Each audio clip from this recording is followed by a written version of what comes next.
Friends, இன்றைக்கி wild card entry இதுலேருந்து ஒருத்தர் வரப்போகிறாரு. அந்த ஒருத்தரோட இங்கே இருக்கிறவங்க ஒருத்தவங்க போட்டி போடணும். இதில் யார் வரப்போகிறாங்க, யார் இவங்க செலக்ட் பண்ண போகிறாங்கன்னு தெரியலை.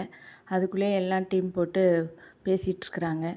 அவர் வைல்டு கார்டில் வரவர் ஜெயிச்சிட்டா இவங்க அவர் கூட போட்டி போடுறவங்க வெளியேறணுமா, இல்லை மெம்பர்ஸில் வேறு யாராவது வெளியேறணுமா அப்படிங்கிறது இன்னும் தெரியலை. இது பெரிய டவுட்டாக இருக்குது விஷ்ணுவுக்கு. அவர் என்ன சொல்கிறாருன்னா, இந்த விக்ரம், பிராவோ, அக்ஷயா இவங்க 3 பேரையும் அதில் கலந்துக்க வச்சு அவங்கள அப்படியே வெளியில் தள்ளிடலாம்.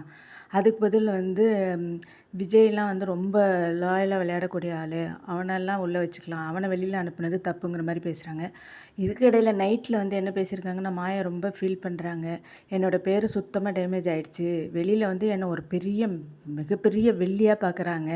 சினிமாவில் தான் எல்லோரும் வில்லியாக காட்டுவாங்க, ஆனால் எல்லார் வீட்லேயுமே நான் ரொம்ப பெரிய வில்லியாக இருக்கிறேன். இது என் லைஃப்பை ரொம்ப பாதிக்குது. இதனால் என்ன நடக்க போகுது வெளியில் போனால் எனக்கு தெரியலை அப்படின்னு ரொம்ப ஃபீல் பண்ணுறாங்க. வைல்டு கார்டு என்ட்ரியில் 3 பேர் எலிமினேட் ஆகணும். அது இல்லாமல் மக்கள் ஓட்டு போட்டு வேறு எலிமினேட் ஆகணும். இதில் இப்போ யார் போகிறாங்கன்னு தெரியல. நீங்கள் யார் போனால் யார் வந்தால் நல்லாயிருக்கும்னு நினைக்கிறீங்கன்னு கமெண்ட்டில் சொல்லுங்கள். இந்த வீடியோவை மறக்காமல் லைக் பண்ணி சப்ஸ்கிரைப் பண்ணிவிடுங்க.